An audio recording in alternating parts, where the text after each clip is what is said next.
बड'फाया जि खामानिखौ लांदों बे खामानिखौ जों मोनसेबो मावाखै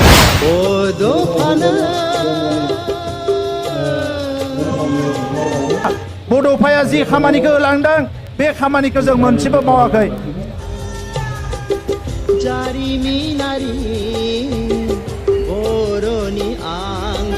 जोंनि हारिखौ गेरेमसा हारि महरै गायसननो थाखाय मुलुगाव जौगासार हारि महरै गायसननो थाखाय राव थुनलाइ सोलोंथाइ रांखान्थि समाजखान्थि फारफ्रोमबो बिथिङाव जों गोसो होनानै खामानि मावबाय थादों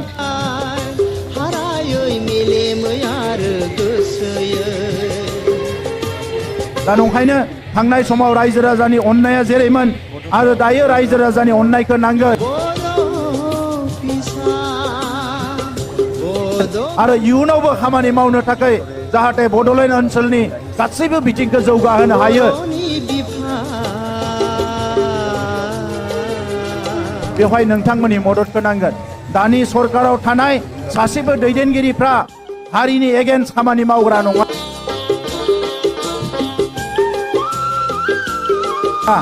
साफ्रोमबो सोमावसारना फैनाय साफ्रोमबो जांख्रिखांनायजोंनो फैनाय साफ्रोमबो हारिनि खामानि मावनानैनो फैनाय दा नंखायनो फैबाय थानाय समाव जों साफ्रोमबो मोनसे गोख्रों थांखि लानानै आवगायलांनांगोन आङो भेरगाव ओनसोलनि रायजो राजाफोरखौ साबायखर बावदों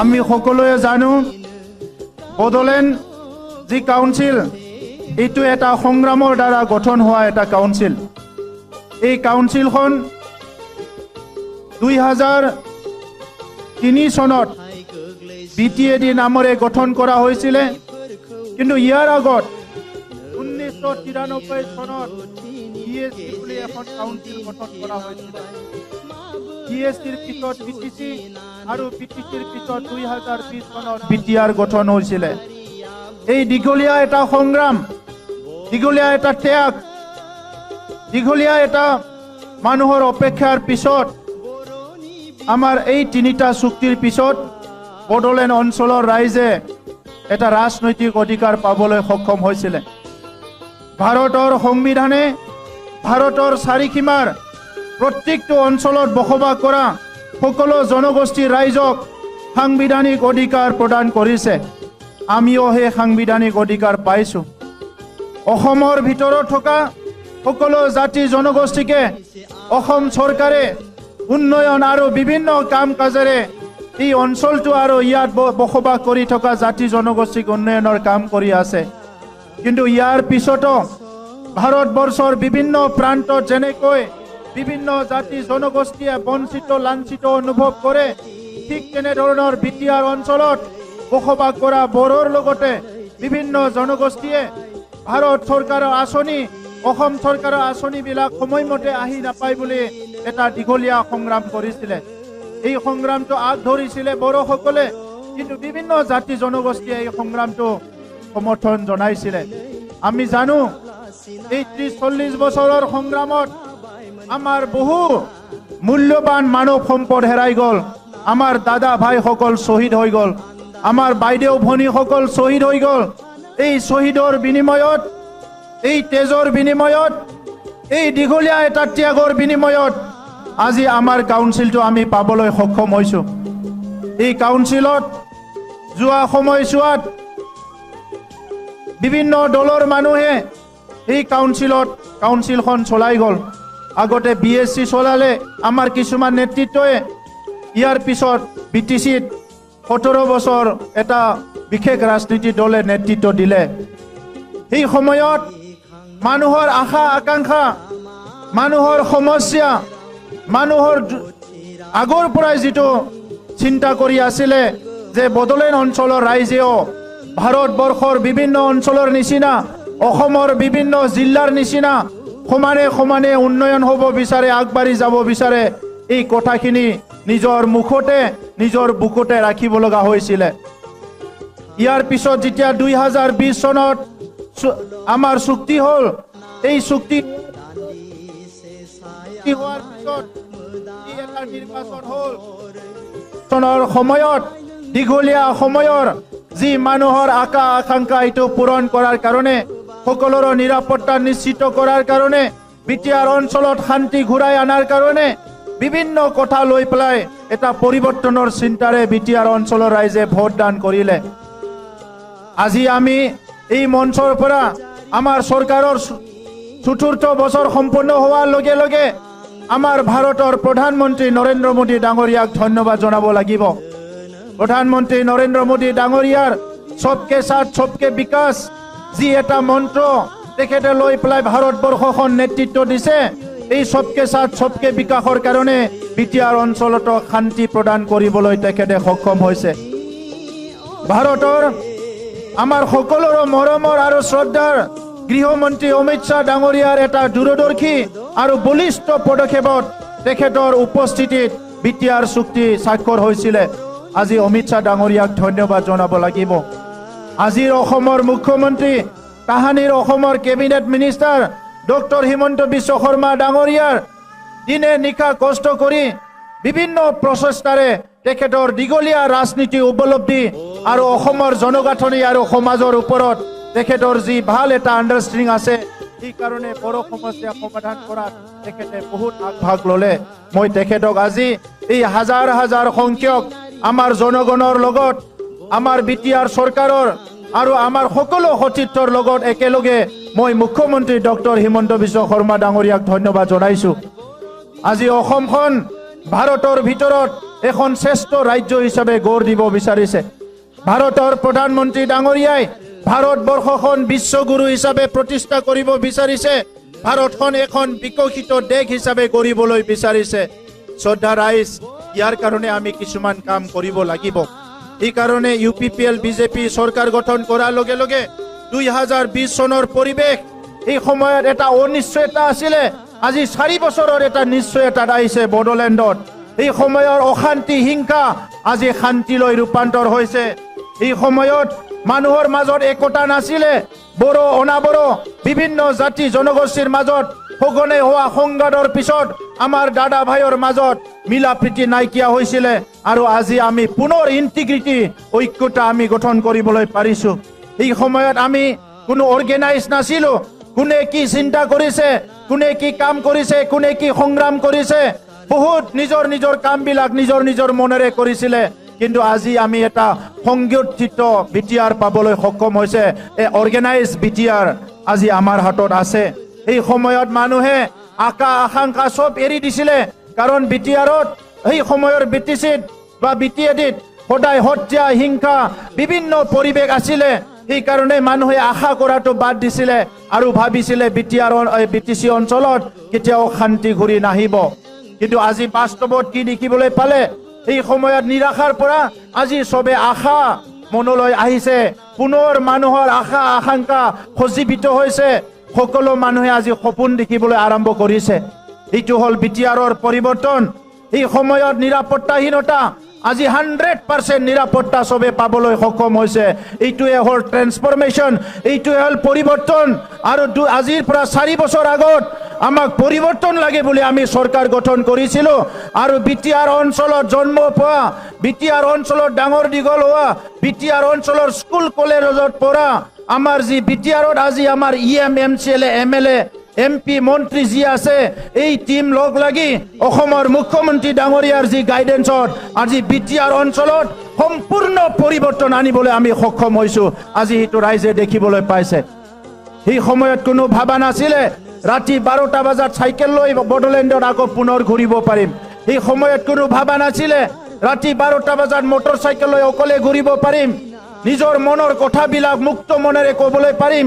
কাৰণ সেই সময়ত কোনোবা যদি চৰকাৰৰ বিৰোধী কথা কয়, সেই মানুহবিলাকক শাস্তি দিয়া হৈছিলে। কোনোবা যদি এই সময়ত চৰকাৰৰ বিৰোধী কথা কয়, সেই মানুহবিলাকক কোনোবাই টাৰ্গেট কৰি লৈছিলে। কিন্তু আজি বিটিআৰ অঞ্চলত সকলো বাক স্বাধীনতা পাবলৈ সক্ষম হৈছে। যাৰ কাৰণে আমি কৈছো যে গণতন্ত্ৰটো এতিয়াহে শক্তিশালী হৈছে। এই সময়ত গণতন্ত্ৰ বুলি একো নাছিলে। সম্পূৰ্ণভাৱে গণতন্ত্ৰটো ডিঙিত চেপি হত্যা কৰিবলৈ কিছুমানে চেষ্টা কৰিছিলে। আৰু আজি ফেচবুকতে হওক, কোনোবা ইউটিউবতে হওক, ছ'চিয়েল মিডিয়াতে হওক, আজিৰ চৰকাৰৰ মানুহবিলাকক ভাল বেয়া সকলো কথা মুকলিকে ক'ব পাৰে। আৰু সেই পৰিৱেশটো সৃষ্টি কৰিবৰ কাৰণে 2015 চনত ইউজি ব্ৰহ্ম ডাঙৰীয়াৰ নেতৃত্বত UPPL দল গঠন হৈছিলে। বিজেপিৰ চিন্তা একে আছিলে, বিটিআৰ অঞ্চলৰ মাজত মানুহৰ মাজত সমন্বয় আনিব লাগে, শান্তি আনিব লাগে। UPPLৰ চিন্তা একমাত্ৰ আছিলে যে গণতন্ত্ৰ বাতাবৰণ সৃষ্টি কৰিব লাগে, নিৰাপত্তা প্ৰদান কৰিব লাগে, সকলো সাংবিধানিক অধিকাৰ পাব লাগে, সম মৰ্যাদা সম উন্নয়ন হ'ব লাগে। এই কথা চিন্তা কৰি আজি 4টা বছৰত, মাত্ৰ 4টা বছৰত 30-40টা বছৰৰ যি এটা অনিশ্চয়তা, অৰাজকতা, অশান্তি, এই পৰিৱেশটো আজি সম্পূৰ্ণভাৱে পৰিৱৰ্তন কৰিবলৈ সক্ষম হৈছো। শ্ৰদ্ধা ৰাইজ, ভাৰতৰ প্ৰধানমন্ত্ৰী আৰু গৃহমন্ত্ৰী ডাঙৰীয়াৰ যি এটা আশা, বড়োলেণ্ডৰ ৰাইজৰ প্ৰতি যি মৰম আপোনালোকে সঘনে দেখিবলৈ সক্ষম হৈছে। প্ৰধানমন্ত্ৰী যেতিয়াই বড়োলেণ্ডত আহিছে, আমাৰ অঞ্চলৰ ৰাইজৰ কথা তেখেতে কৈছে।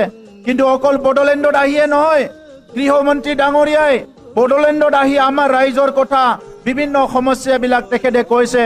কিন্তু সেই আজি এমাহ আগত দিল্লীতো প্ৰধানমন্ত্ৰী ডাঙৰীয়াই প্ৰথম বড়ো মহোৎসৱত আহি বড়োলেণ্ড অঞ্চলৰ ৰাইজক প্ৰশংসা কৰাৰ লগতে বড়োলেণ্ড অঞ্চলৰ ৰাইজৰ লগত প্ৰধানমন্ত্ৰী ডাঙৰীয়াই সদায় আছে, এইটো অপেনলি তেখেতে আজি হাজাৰ হাজাৰ মানুহৰ আগত কৈ গৈছে। বড়োলেণ্ডবাসীৰ কাৰণে ইয়াতকে আৰু ডাঙৰ এচিভমেণ্ট একো হ'ব নোৱাৰে। শ্ৰদ্ধা ৰাইজ, আজি আমি বিচাৰিছো শান্তি অহাৰ লগে লগে আমাৰ আজি যি মাতৃসকলৰ যি বুকুত এটা ভয় আছিল, মোৰ ল'ৰা ছোৱালী, মোৰ ঘৰৰ মানুহ শান্তিত থাকিবনে নাই, এই সময়ত চকুৰ পানী ওলাব লগা হৈছিল। আজি কোনো চকুৰ পানী ওলাব লগা হোৱা নাই। আজি সকলো সিকিউৰিটিত আছে। সেইকাৰণে আজি আমাৰ যিটো প্ৰথম মূল মন্ত্ৰ আছিলে পিচফুল, গ্ৰীণ আৰু স্মাৰ্ট বড়োলেণ্ড নিৰ্মাণ কৰাৰ কাৰণে, এইটোৱে আমাৰ প্ৰথম আৰম্ভণি আছিলে। আজি বড়োলেণ্ডত সম্পূৰ্ণ পিচফুল হৈ গ'ল। প্ৰথম উদ্দেশ্যত আমি সফল হৈ গৈছো। ইয়াৰ পিছত আমি গ্ৰীণ বুলি কৈছিলোঁ, সেউজীয়া। বড়োলেণ্ড অঞ্চলৰ গছ গছনি জংগল কাটি শেষ কৰি দিয়া হ'ল এটা সময়ত। আজি লাহে লাহেকে বড়োলেণ্ড অঞ্চল সম্পূৰ্ণভাৱে সেউজীয়া কৰাত আমি সফল হৈছো। দুটাকৈ আমাৰ নেশ্যনেল পাৰ্ক ডিক্লেয়াৰ কৰা হ'ল এই 4টা বছৰত, ৰায়মানা আৰু মানাস। ইয়াত প্ৰায় 800 স্কয়াৰ কিলোমিটাৰ ভূমি, যি অঞ্চলত আগতে ফৰেষ্ট আছিলে, জংগল আছিলে, মূল্যৱান গছ গছনি আছিলে, জীৱ জন্তু আছিলে, এইখিনি পুনৰ ৰেষ্টৰ কৰিব পাৰিছো এই 4টা বছৰত। এইটো আমাৰ কাৰণে ডাঙৰ এটা এচিভমেণ্ট। শিক্ষা, সমাজ উন্নয়নৰ কাৰণে মেইন ফাউণ্ডেশ্যন হ'ল শিক্ষা। এই সময়ত স্কুলৰ অৱস্থা ভাল নাছিল, শিক্ষকসকলে স্কুলত যোৱা নাছিলে, জৰাজীৰ্ণ অৱস্থা, ৰিজাল্টবিলাক বেয়া হয়, আমাৰ অঞ্চলৰ পৰা কোনো কম্পিটিটিভ এক্সামত পাছ নকৰে। কিন্তু সেই 4টা বছৰত বড়োলেণ্ডৰ শিক্ষাৰ ফাউণ্ডেশ্যনটো, যি বুনিয়াদীটো, এইটো বহুত টনকিয়াল কৰা হ'ল। আজি বড়োলেণ্ডৰ ৰিজাল্ট অসমৰ বিভিন্ন জিলাবিলাকত, উন্নত জিলাবিলাকক, শিক্ষিত জিলাবিলাকত আজি ইয়াতকে ওপৰত বড়োলেণ্ডৰ ৰিজাল্ট হৈছে। এইটো হ'ল আমাৰ শিক্ষাৰ বুনিয়াদী, শিক্ষাৰ আৰম্ভণি। আজি 1200তকৈ অধিক বিভিন্ন LP স্কুল, হাই স্কুল, ME স্কুলবিলাক নিৰ্মাণ কৰা হ'ল, ৰিনোভেশ্যন কৰা হ'ল। আৰু আমি টাৰ্গেট লৈছো 2024ৰ পিছত এখনো বৰষুণ পৰা স্কুল থাকিব নালাগে। আমাৰ ল'ৰা ছোৱালী বাৰিষা সময়ত বৰষুণত ভিজি পেলাই স্কুলত ক্লাছ কৰিব নালাগে, সেইটো আমাৰ টাৰ্গেট আছিলে। গতিকে এই বছৰত 400-1200 স্কুল ৰিপেয়াৰিং, ৰিনোভেশ্যন নিৰ্মাণ কৰাৰ পিছত এই বছৰত পুনৰ 400 স্কুল আমি নিৰ্মাণ কৰিবলৈ লৈ আছো, ৰিপেয়াৰিং কৰিবলৈ লৈ আছো। আপোনালোকে দেখিবলৈ পাইছে ভূমিৰ সমস্যা, স্বাধীনতাৰ এই 78 বছৰত সবচে জ্বলন্ত সমস্যা আছিল ভূমিৰ সমস্যা। সব অভিলেখ, আগৰ যিমানখিনি ৰেকৰ্ড আছিল, এই ৰেকৰ্ডটো ব্ৰেক কৰি বিটিআৰৰ বৰ্তমানৰ UPPL বিজেপি মিত্ৰজোঁটৰ চৰকাৰ মাত্ৰ 3টা বছৰ, কোভিডৰ কাৰণে এটা বছৰ কাম কৰিব পৰা নাই, মাত্ৰ 3টা বছৰত আমি প্ৰায় 2,92,000 পৰিয়ালৰ মাটিৰ সমস্যা সমাধান কৰিবলৈ সক্ষম হৈছো। এইটো স্বাধীনতাত কেতিয়াও হোৱা নাই, কোনোদিনে হোৱা নাই। আজিৰ সময়ত ভূমিক লৈ পেলাই চবে চিন্তিত আছিলে। অসমৰ দূৰদৰ্শী মুখ্যমন্ত্ৰী ডক্টৰ হিমন্ত বিশ্ব শৰ্মা ডাঙৰীয়াই বসুন্ধৰা আনি পেলাই যেনেকে এটা ৰিভলিউচনাৰী চেঞ্জ আনিছে, আমিও বিটিআৰ অঞ্চলত আজি এটা ডাঙৰ চেঞ্জ আনিলো। এইটো হ'ল ভূমিৰ সমস্যা সমাধান কৰা। আমি কৈছিলো স্মাৰ্ট বিটিআৰ নিৰ্মাণ কৰিব লাগে। আজি ভূমিৰ সমস্যা অনলাইন যোগেদি কৰিব পাৰিছে। আৰু উত্তৰ পূৰ্বাঞ্চলত 10টা কাউন্সিলৰ ভিতৰত আমি প্ৰথম কাউন্সিল য'ত 100% ভূমি আজি ডিজিটাইজেশ্যন কৰা হ'ল। আমি একমাত্ৰ কাউন্সিল য'ত আজি 2 লাখতকৈ অধিক মানুহক আমি অনলাইন যোগেদি আৰু অফলাইন যোগেদি ভূমিৰ পাট্টা দিব পাৰিছো। আমি একমাত্ৰ কাউন্সিল য'ত আজি অফিচ আৰম্ভ হৈছে, কোনো এটা কাউন্সিলত অফিচ আৰম্ভ হোৱা নাই। তো সেইকাৰণে শ্ৰদ্ধা ৰাইজ যে আমাৰ চৰকাৰখন বিটিআৰ অঞ্চলত 35 লাখ জনসাধাৰণৰ কাৰণে 100% আমি ডেডিকেটেড কৰিছো। আমি ৰাতিপুৱাৰ পৰা গধূলিলৈকে অকল ৰাইজৰ কাৰণে চিন্তা কৰিছো। তো সেইকাৰণে আজি আপোনালোকে দেখিবলৈ পাইছে যে সৰু সৰু কিছুমান আঁচনি আনিছো, দুখীয়া গৰীব ৰাইজৰ কাৰণে, মহিলাসকলৰ কাৰণে, ছাত্ৰ ছাত্ৰীৰ কাৰণে বিভিন্ন আঁচনিবিলাক আজি আমি আনিছো। যেতিয়া বড়োলেণ্ডখন শান্তি, সেউজীয়া আৰু স্মাৰ্ট বড়োলেণ্ড হ'ল, এতিয়া আমি আৰম্ভ কৰিছো। এই শান্তিটো ৰাখিব লাগিব, ইয়াৰ লগতে হাৰমনি আমাৰ মাজত, চবৰ মাজত মিলা প্ৰীতি ৰাখিব লাগিব আৰু ইয়াৰ লগতে ইণ্টিগ্ৰিটিটো ৰাখিব লাগিব। এই ইণ্টিগ্ৰিটিটো ৰখাৰ কাৰণে আমি কি কৰিছো, ভাৰতবৰ্ষত কোনো এখন ৰাজ্যত নোহোৱা কাম আমি কৰিছো। এইটো হ'ল বড়োলেণ্ডত বসবাস কৰা প্ৰত্যেকটো জনগোষ্ঠীৰ অহা 25-30 বছৰত কি কৰিব, ইয়াৰ কাৰণে এখন ভিজন ডকুমেণ্ট আমি প্ৰিপেয়াৰ কৰি আছো। আৰু অহা 30 তাৰিখত বড়োলেণ্ডৰ সকলো জনগোষ্ঠীৰ ভিজন ডকুমেণ্ট আমি গুৱাহাটীত এইটো ৰিলিজ কৰা হ'ব। ইয়াৰ পিছত আমাৰ জাতি জনগোষ্ঠীয়ে শিক্ষাৰ দিশত, সামাজিক দিশত, ভাষা সংস্কৃতিৰ দিশত, অৰ্থনীতিৰ দিশত কি কাম কৰিব আৰু যিসকলৰ সাংবিধানিক অধিকাৰকে সংগ্ৰাম কৰিছে এই সকলৰ কাৰণেও আমি কিছুমান তেখেতসকলক এটা ভিজন আৰু মিছন দিবলৈ সক্ষম হৈছো। আমি বিচাৰিছো যে বড়োলেণ্ড অঞ্চলত বিটিআৰ চুক্তি স্বাক্ষৰ হোৱাৰ পিছত আমি দেখিবলৈ পালো 10টা কাউন্সিলত বিভিন্ন সমস্যা আছে। এই 10টা কাউন্সিলৰ লগত আলোচনা কৰি সংবিধানৰ যি 125 আমাৰ যিটো সংবিধান সংশোধন হ'ব লাগে, ইয়াৰ কাৰণে আমি কাম কৰি আছো। অসমৰ মুখ্যমন্ত্ৰী ডাঙৰীয়াই ইতিমধ্যে 125 এমেণ্ডমেণ্টৰ কাৰণে তেখেতে ৰিকমেণ্ডেশ্যন দিছে। এই হিচাপে আমি আশা কৰিছো যে সংবিধানৰ 125 এমেণ্ডমেণ্টটো হোৱাৰ লগে লগে আমাৰ কাউন্সিলখন আৰু শক্তিশালী হ'ব। আজিৰ সময়ত খেল জগতখনত আমি আগবাঢ়ি গৈছো, কাৰণ মানৱ সমাজ আগবাঢ়িব লাগিলে, আমাৰ নৱ প্ৰজন্মৰ আমি আগবাঢ়িব লাগিলে খেলটো গুৰুত্ব দিব লাগিব। বড়োলেণ্ডৰ দুৰন্ত কাপ হৈছে, ISPL হৈছে, খো হৈছে, বিভিন্ন খেল ধেমালি আগত যিটো হোৱা নাছিলে নেশ্যনেল ইণ্টাৰনেশ্যনেল লেভেলত হৈছে। ভাষা সংস্কৃতি আগুৱাই লৈ যোৱাৰ কাৰণে বড়োলেণ্ডত লিড ফেষ্টিভেল হৈছে, যি কোকৰাঝাৰত আগতে আগৰ চৰকাৰৰ দিনত জুৱা, মদ, ভাং, মাৰামাৰি হৈছিলে, এই কোকৰাঝাৰত এতিয়া ইণ্টাৰনেশ্যনেল লিটাৰেচাৰ ফেষ্টিভেল হৈছে। এই কোকৰাঝাৰত ইণ্টাৰনেশ্যনেল ড্ৰামা ফেষ্টিভেল হৈছে। আজি ইটালীৰ পৰা, লেটিন আমেৰিকাৰ পৰা, শ্ৰীলংকাৰ পৰা, বিভিন্ন দেশৰ পৰা আহি পেলাই আমাৰ ইয়াতে নাটক কৰিছে মানুহে। এইটো হ'ল এটা শান্তিৰ বাতাবৰণ। যি বড়োলেণ্ডত দশকৰ পৰা দশক ধৰি আৰ্মিয়ে ল' এণ্ড অৰ্ডাৰ আইন শৃংখলাৰ কাৰণে আহিছিলে, এই আৰ্মি আহি আজি আমাৰ ইয়াত খেলা পাতিছে। এই আৰ্মি আহি আজি নেশ্যনেল লেভেলৰ আজি মাৰাথান দৌৰ আমাৰ কোকৰাঝাৰত NCC দ্বাৰা আয়োজন কৰিছে। এই কামবিলাক আমাৰ চৰকাৰখনে আমি তেখেতক আদৰণি জনাব পাৰিছো। আজি আমাৰ 35টা ফ্লেগশ্বিপ প্ৰগ্ৰাম আছে। এই ফ্লেগশ্বিপ প্ৰগ্ৰামৰ লগতে অলপ আগতে আপোনালোকে দেখিছে ভাৰতত নেশ্যনেল ইণ্টাৰনেশ্যনেল লেভেলৰ যিবিলাক চিভিল ছ'চাইটি অৰ্গেনাইজেশ্যন, NGOs, সেই সকলক বড়োলেণ্ডত আনি আমি হেল্থ ছেক্টৰত, এডুকেশ্যন ছেক্টৰত, আমাৰ লাইভলিহুডত, বিভিন্ন ফিল্ডত আমি কাম কৰিব দিছো, যাহাতে 30-40টা বছৰ আমি পিছত আছিলো, কম সময়ৰ ভিতৰত আমি সকলোৰে লগত মিলি যাব পাৰো। গতিকে শ্ৰদ্ধা ৰাইজ, মই বহুতখিনি কথা ইয়াতে লিপিবদ্ধ কৰিছো, কিন্তু চবকে কৰিব বিচৰা নাই। আমি এটা ইনক্লুচিভ গ্ৰথ বিচাৰিছো। আমাৰ ডেভেলপমেণ্টটো সকলো দিশতে হয়তো বিচাৰিছো। ৰাস্তা পদূলিৰ পৰা আজি যিমানখিনি সমস্যা আছে, এই সমস্যা, দলং, আমাৰ অঞ্চলত বহুত দলং বনাব লগা আছে, বহুত ৰাস্তা নিৰ্মাণ কৰিব লগা আছে। এই গোটেই কথাবিলাক আজিৰ চৰকাৰখনে ডাটাবেছ কৰিছে। আমাৰ কিমান খেতিয়ক আছে, ইয়াৰ ডাটাবেছ আমি কৰি আছো, যাহাতে এটাও বিষয় পিছ পৰি নাথাকে। গতিকে আজি বড়োলেণ্ডখন কাউন্সিল হ'লেও এইটো কাউন্সিলৰ নিচিনা নহয়, এখন ৰাজ্যৰ নিচিনা বা এখন পূৰ্ণাংগ এটা সাংবিধানিক এটা অটনমিৰ নিচিনা আমি বড়োলেণ্ডটো ডিজাইন কৰিছো। আৰু সেইকাৰণে আজি বিভিন্ন দেশ বিদেশৰ মানুহবিলাক আহি বড়োলেণ্ড চৰকাৰখন কেনেকৈ চলি আছে, কেনেকৈ কাম কৰি আছে, এই কথাবিলাক চাবলৈ ধৰিছে। আগৰ চৰকাৰখনৰ সময়ত প্ৰায় 3000 কোটি টকা ধাৰ কৰি থৈ গৈছিলে তেখেতসকলে কিন্তু 4 বছৰ হৈ গ'ল আমাৰ 4 বছৰৰ বাজেট আমি সম্পূৰ্ণ কৰিলো আজিলৈকে আমি বড়োলেণ্ড অঞ্চলত বৰ্তমানৰ চৰকাৰখনে আঠানা পইচাও ধাৰ কৰা নাই আহি থকা ৰাইজে যাহাতে কোনো বোজা ল'ব লগা নহয় বৰঞ্চ আমি বিভিন্ন CSR ফাণ্ডৰ যোগে বিভিন্ন ইণ্ডাষ্ট্ৰীৰ পৰা বিভিন্ন NGOৰ পৰা বহুত কোটি টকা পাবলৈ সক্ষম হৈছে হেলথ সেক্টৰত আমাৰ চিন্তা কৰিব লগা আছে কিন্তু আজি আপোনালোকক ক'বলৈ পাই মই আনন্দিত হৈছো আমাৰ কোকৰাঝাৰ জিলাত মেলেৰিয়া ওলাইছিলে কেদিমান আগত কিন্তু প্ৰায় 1 সপ্তাহ 2 সপ্তাহৰ ভিতৰতে এই মেলেৰিয়াখিনি আমি যিমান পাৰো মানে কন্ট্ৰোল কৰাৰ ফালে লৈ আহিবলৈ সক্ষম হৈছো কাৰণ আজি আমাৰ যি কাম কৰাৰ সিস্টেম ইটো বহুত উন্নত হৈ আছে আজি সেলকো ফাউণ্ডেশ্যনে আমাৰ যিমান হেলথ ইনষ্টিটিউচন আছে এইখিনি আজি তেখেতসকলে সোলাৰাইজ কৰিছে হান্স ফাউণ্ডেশ্যনে হাজাৰ হাজাৰ মানুহক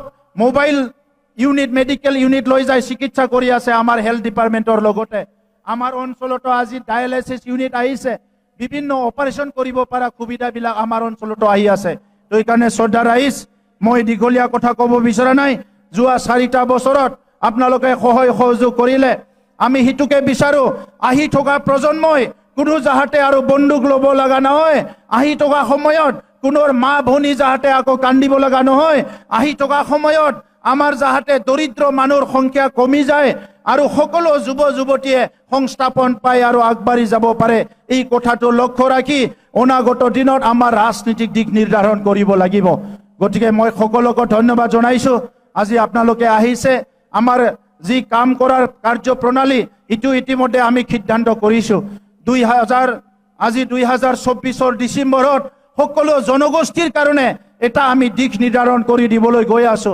2025 চন পৰাৰ লগে লগে যিমানখিনি প্ৰতিভাবান ব্যক্তি তেখেতসকলক আমি সন্মান জনোৱাৰ কাৰ্যসূচী লৈছো জানুৱাৰী মাহত আৰু অহা মাৰ্চ মাহৰ ভিতৰত 2025ত আহি থকা 5 বছৰত কি কাম কৰিব আমাৰ দলবৰ আমাৰ দলে বা আমাৰ চৰকাৰে এই কথাখিনিও আমি সকলো ৰাইজৰ ওপৰত দাঙি ধৰিব বিচাৰিছো যোৱা 17 বছৰৰ BPFৰ সময়ত কোনো মিশন ভিজন নাছিল কোনো প্লেনিং নাছিল এই কাৰণে তেখেতসকলৰ কাম কৰাৰ কোনো চিন চাপ নাছিলে আজি আপোনালোকে দেখিবলৈ পাইছে এই 4টা বছৰত আমি 2.5 লাখতকৈ অধিক গৰীব মানুহৰ PMOৰ ঘৰ নিৰ্মাণ কৰিবলৈ সক্ষম হৈছো গাঁৱে গাঁৱে প্ৰধানমন্ত্ৰীৰ দ্বাৰা আমি জেজেম পাবলৈ সক্ষম হৈছো জল জীৱন মিছন অৰুণোদয় সবে পাইছে ৰেশন কাৰ্ড পাইছে যিসকলে অৰুণোদয় পোৱা নাই আৰু পাব বিভিন্ন আঁচনি আজি ছাত্ৰ ছাত্ৰীৰ কাৰণে সকলোৰ কাৰণে মুখ্যমন্ত্ৰী ডাঙৰীয়াই দিছে গতিকে মই অনাগত দিনত একেলগে যাহাতে আমি আগবাঢ়ি যাব পাৰো ইয়াৰ কাৰণে সকলোকে অনুৰোধ কৰিছো এই গোটেই কাম কৰাত আমাৰ আজি বড়োলেণ্ড চৰকাৰখনত EMMCLA সকলৰ লগতে আজি আমাৰ ভাল এটা কেপেবিলিটি থকা ইফিচিয়েন্সি থকা আমাৰ ভাল এটা অফিচাৰ ষ্টাফ আছে আমাৰ এই অফিচাৰ ষ্টাফ বিষয়াসকলেও আমাক দিনে ৰাতি সহায় কৰি আছে তেখেতসকলে ডায়েৰী থাকি নহয় ডায়েৰীৰ বাহিৰতো গৈ পেলাই সময়ৰ ঊৰ্ধতো গৈ পেলাই বহুতখিনি কাম কৰিছে গতিকে মই আমাৰ প্ৰিন্সিপাল সেক্ৰেটাৰী ডাঙৰীয়া আৰু যিমান বিষয়া আছে তেখেতসকলক ধন্যবাদ জনাইছো दा सिबिनां रायजोफोर बयबो असमिया बुजिखायो थेवबो आं फंनैसोल' बाथ्रा बुंनो नागिरदों जे जोंनि गोरोबथाया जानानै थांबाय बे गोरोबथायाव जेसेबां बाकी दङ गामि सोनाय समस्तिया द'जि खालामनाय NDBनि केस उइथड्र खालामनाय रिहेबिलिटेसन खालामनाय जेसेबां दङ गासैखौबो जोङो मोनफा मोनफा मावलांगासिनो दङ दा नंखायनो गोनो गोथो जेबो गैया बड'फाया जि खामानिखौ होलांदों बे खामानिखौ जों मोनसेबो मावाखै